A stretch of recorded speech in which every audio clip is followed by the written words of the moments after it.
So we're talking about romance, talking about romantic literature, and you want to remember that we're talking about, and you might want to write this part down, okay? That romantic literature engages things like transcendence, the sublime, the fantastic,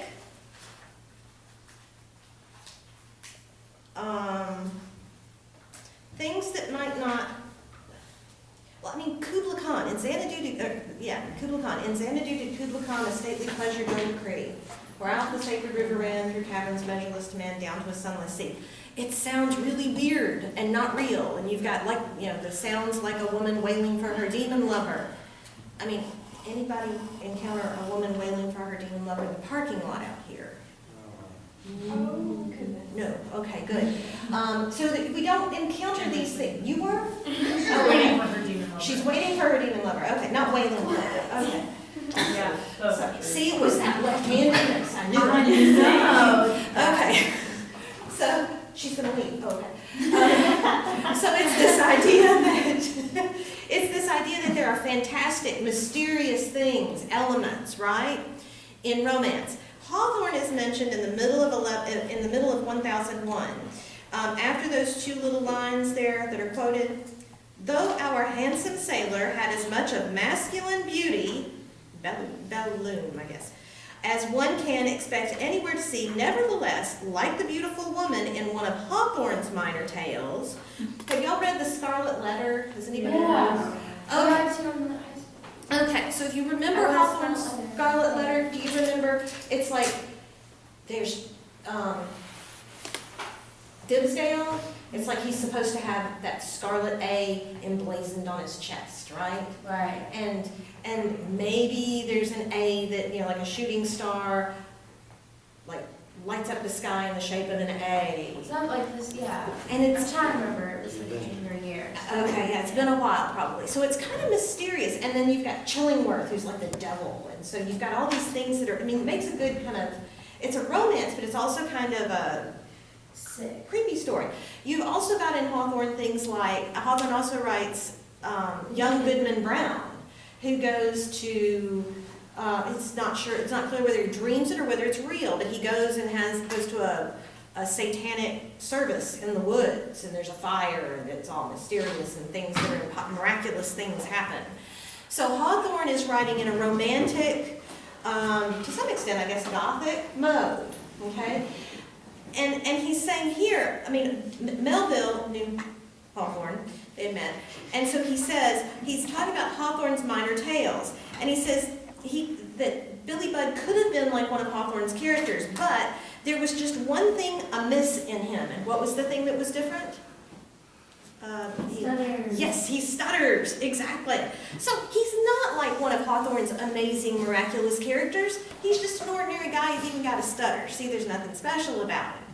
And so no visible blemish indeed as with the lady, no, but an occasional liability to a vocal defect. Though in the hour of elemental uproar or peril he was everything that a sailor should be, yet under sudden provocation of strong heart feeling, his voice otherwise singularly musical, as if expressive of the harmony within, was apt to develop an organic hesitancy. In fact, more or less of a stutter, or even worse. So, I mean, long story short, he stuttered. And so, the last line above that 3 says that the story in which he is the main figure is no romance. So he says this is not a romantic story. And we're not talking about falling in love. We're talking about, Melville says, oh no, nothing miraculous is going to happen in this story. Nothing out of the ordinary. This is realism. My question to you is it a story of realism where only the things that we can, realism is where you've only got things that, it tries not to ascribe things to metaphysical causes. We're not going to say God intervenes. There are no miracles. There are no shooting stars that write A's in the sky. There's no devil characters, no magic, nothing like that. It's just real, ordinary, everyday reality. Okay. Realism. Or is the story romantic, or is it a satire? Okay, let's look at the way that Billy Budd dies. Turn to the end of the story. Given all the stuff in between. Turn to the end of the story and tell me about how, Christian, tell me about how Billy Budd dies. He dies on the cross. Pardon? He dies on the cross. He dies on the, Cross. well, not literally on a cross. He's hung. He's hanged, yes. He is hanged, right? Okay. They hang him for killing Jenny Legs. They hang him for killing Jenny Legs. And he didn't really mean to, right? And Captain Veer even feels a little bad that he's got to have him executed because, I mean, he realizes this guy is a nice guy. He didn't do it on purpose. And tell me about the actual execution. Didn't take long. Doesn't twitch, what? Didn't take long. Like, Didn't. It was just kind of said his last words and. What were his last words? God bless Captain Veer. God bless Captain Veer, who's fixing to hang him? Yep. Anybody hear any echoes when he said that? Father, forgive them, for they don't know what they do. Yeah, Father, forgive them, for they know not what they do. Sounds a little like Jesus, right? Oh, wow. And he's a good, innocent guy. He was like one of those French Revolutionary people who just wants to embrace the rights of everyone, and everyone has rights, and we're going to go storm the Bastille and all like that. Oh, no, maybe that's not good. So, okay, yeah, God bless Captain Veer. I mean, what kind of guy must he be like? He must be like Christ.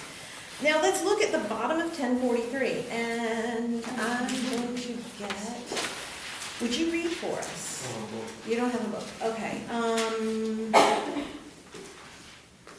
Taylor, would you read for us?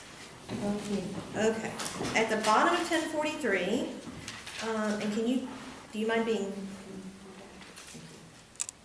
yeah, you can like stop it and. You want me to film?